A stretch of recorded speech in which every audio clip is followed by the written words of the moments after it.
हम लेकर आए हैं आपके लिए सीरियल पति ब्रह्मचारी की अगली धमाकेदार कहानी। दोस्तों, इस बार जो घटनाएं घटने वाली हैं वो न सिर्फ चौंकाने वाली होंगी बल्कि पूरे मोहल्ले में हलचल मचा देंगी। अगर आप सोच रहे हैं कि अब तक जो देखा वही सबसे बड़ा ट्विस्ट था, तो यकीन मानिए आगे की कहानी उससे भी कहीं ज्यादा रोमांचक और सस्पेंस से भरी है। तो आइए जानते हैं आखिर क्या होने वाला है आने वाले एपिसोड्स में।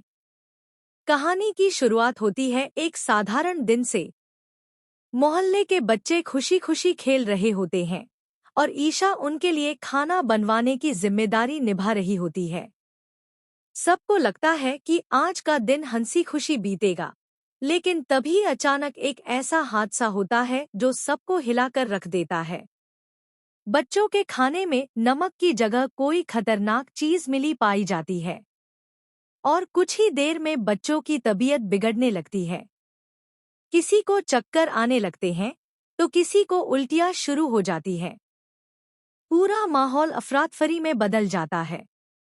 हर किसी की नजर एक ही इंसान पर जाती है, ईशा, क्योंकि खाना उसी के हाथों से बना था। लोग बिना सोचे समझे उस पर इल्जाम लगाने लगते हैं और फिर बात इतनी बढ़ जाती है कि पुलिस तक बुला ली जाती है। पुलिस पूरे मोहल्ले के सामने आकर ईशा को गिरफ्तार करने के लिए आगे बढ़ती है। उस पल ईशा की आंखों में डर, बेबसी और आंसू साफ नजर आते हैं।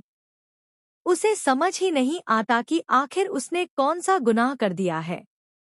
लेकिन वहीं दूसरी तरफ खड़ा होता है सूरज। जिस तरह से सूरज पूरे आत्मविश्वास के साथ सबके सामने बोलता है, ईशा निर्दोष है, मैं उसे इस हाल में अकेला नहीं छोड़ सकता, वो पल पूरे माहौल को बदल देता है। सूरज का साथ देख ईशा की आंखों में उम्मीद की किरण जग जाती है। लेकिन पुलिस की सख्ती और मोहल्ले वालों की नफरत के बीच यह जंग आसान नहीं थी। धीरे धीरे जब जांच शुरू होती है तो सच्चाई सामने आती है। यह पता चलता है कि दरअसल बच्चों के खाने में नमक की जगह ड्रग्स मिल गए थे और ये कोई साधारण भूल नहीं थी बल्कि एक खतरनाक गलती। सबकी नजरें अब सूरज के जीजाजी पर जाती हैं, जिन्हें रंगे हाथों पकड़ लिया जाता है। असल में उन्होंने ही ड्रग्स को नमक समझकर खाना बिगाड़ दिया था। यह खुलासा मोहल्ले वालों को चौंका देता है, लेकिन तब तक देर हो चुकी होती है।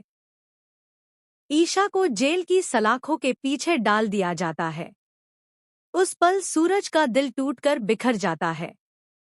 वो देखता है कि जिस लड़की ने हमेशा सच और भलाई का साथ दिया, वही आज गलत इल्जाम का शिकार होकर जेल की अंधेरी कोठरी में बैठी है। गुलाब सिंह इस मौके का फायदा उठाते हैं। वो गुस्से में सूरज पर बरस पड़ते हैं और उसे ताने मारते हैं कि एक लड़की की वजह से उसने पूरे खानदान की इस मिट्टी में मिला दी है। लेकिन सूरज के दिल में अब एक अलग जज्बा जाग चुका था।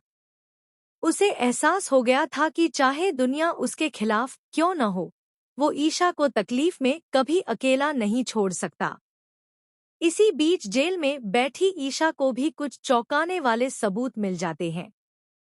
उसे पता चलता है कि यह सब महज एक गलती नहीं थी, बल्कि एक सुनियोजित साजिश थी।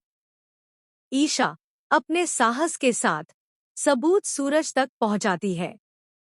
सबूत देखकर सूरज का खून खौल उठता है। उसे यकीन हो जाता है कि उसकी मासूमियत पर जो इल्जाम लगाया गया, उसके पीछे एक बड़ा खेल था और इस पूरे खेल की कड़ियां सीधे सीधे उसके जीजाजी तक जाती हैं। गुस्से से तिलमिलाया सूरज जब सबके सामने खड़ा होकर अपने जीजाजी को जोरदार तमाचा मारता है, तो पूरे घर में सन्नाटा छा जाता